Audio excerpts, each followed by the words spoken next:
Good morning, Tony. Good morning. How are you doing? Very, very well. And firstly, what we'd like to do is thank those members that have already joined up to our newly launched MindFit Golf Club. We're getting some really good feedback, which is great because that can help us be better to help you be better. It's as simple as that. The details to join will be later on in the show, and we'll put it in the narrative below the video. So today, Tony, you've had that unusual opportunity over the last couple of weeks to actually play some golf. My goodness, man, are you doing something wrong? It's been amazing, really. Yeah. So I've played about 4 or 5 times over the last 2 weeks. So I played yesterday. We had a match yesterday. We got through another round of our county prime foursomes, which was great. But yeah, I've played a bit of golf, and I've played a bit of golf with some very keen amateur golfers, I would say. Meant to be relaxing, away for a couple of days break golfing, and then we had our captain's away day up at the headquarters of Ping in the UK, at Gainsborough. So it's been, I use as you do as well, every opportunity we can to learn something, to pay attention. You know, we're raising our awareness of what we can do to help others. So every opportunity to learn something is key. And I've learned really that golfers are very, very hard on themselves. They're not, are they? My goodness me, that's a bit of a surprise. I can see you chuckling away. Yeah, I mean, we know this for a fact. I mean, even on the driving range, you always see golfers that beat themselves up every time they do a bad shot. But the funny thing is, they never congratulate themselves when they do a good one. The number of times I've actually stopped somebody during a session, and they tut, they huff, they puff, and then they'll hit a shot which is really good, and there's nothing, absolutely nothing. And I say, so let's do it this way. Imagine I'm standing behind you, and every time you hit a poor shot, I do the tutting and the huffing and the puffing. And then when you hit a good shot, there's silence. What's that going to be like? Well, I'd tell you to go away because you're distracting me and putting me off. All right, okay. So when are you going to tell yourself to go away then and stop? You know, at what point do you give yourself a break in this? Or if you're going to puff and puff and tut, at least balance it out by celebrating your good shot.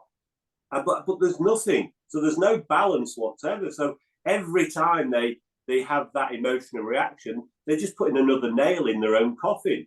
There we go. This is going to be a bad day today. You know, and it's been comical sometimes. Yeah, I've ended up chuckling around the golf course and having so much fun just observing what golfers will do to themselves. Yeah, absolutely. And guys, don't get me wrong. We're not laughing at you. We're laughing with you. Okay, because as Tony just quite rightly said, when you've got a conscious mind, you know what to do. The problem is lots of activity. Some people say 85, 90% of activity occurs in our subconscious mind. Look, it's not unconscious. It's just below the surface, and that's what we call a habit. And it's those habits actually that we want you to improve.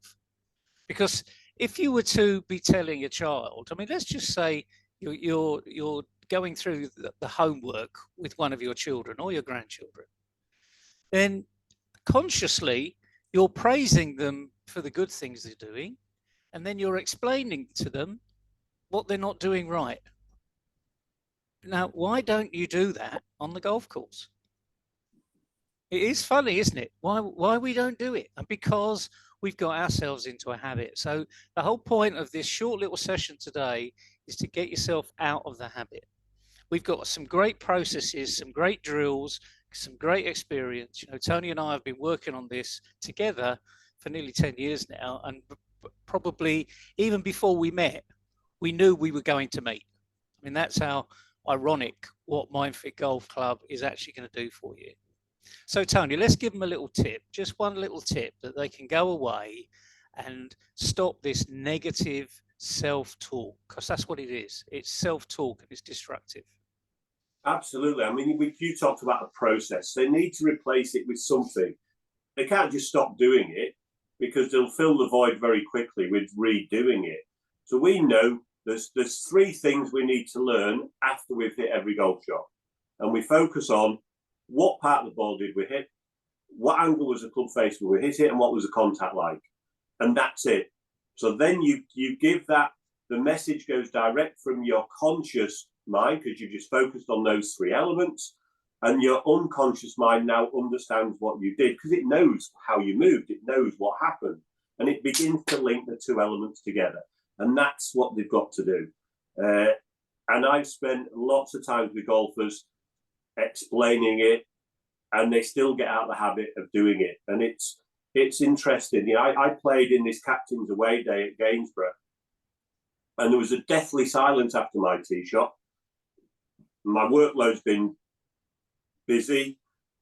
Friday was my day off, and I really could have done with a day off rather than going away with all the golfers from the golf club. But it's captain's away day, so I went.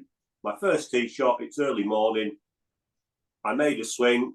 The ball goes about knee-high to a grasshopper, about 100 yards off the first tee and bumbles down the fairway. There was a deathly silence behind me. Deathly silence behind me. And I just put my head cover on the club, put my club in my bag, picked up my golf bag and walked down the hole, knowing that I just made a swing that was a bit too high on the golf ball. That was it. So everybody was asking me afterwards, what about that first tee shot? And I said, well, that's just one shot. It doesn't define me. It doesn't define the whole of my round. It was just one tee shot. And then I made a bogey on that hole. And then I did one birdie and three other bogeys and ended up shooting 75, 3 over par for somebody who doesn't play a lot of golf on a windy day on a strange golf course. I thought that was really quite reasonable. That's pretty good as far as I'm concerned. But that one shot didn't define my whole round. It was just one shot. And it will only ever be counted as one shot. And that's it. I made a swing that was too high. What do I need to do next? I need to go a bit lower. Is that all? Yes. Can I do that? Yes. Let's have some fun then. Yeah, and that's straight in the memory banks. You know, I mean, a lot of people say, why are you so successful? And the thing is, what we link the brain to the swing. And it's as simple as that. Yeah. We help you become conscious in what you're doing so that if you do it often enough, guess what? It becomes a habit. And that's what we're all about. So I hope you've enjoyed our little session today. It really is pretty simple to do. There's lots more in the MindFit Golf Club. We hope you come and join us, but if not, just sign up to these little webinars and you'll get notice of those anyway. So in the two Ronnies, as we always sign off, it's goodbye from me. And it's goodbye from me. Cheerio. We'll see you soon. See you soon, guys. Have a great day wherever you are.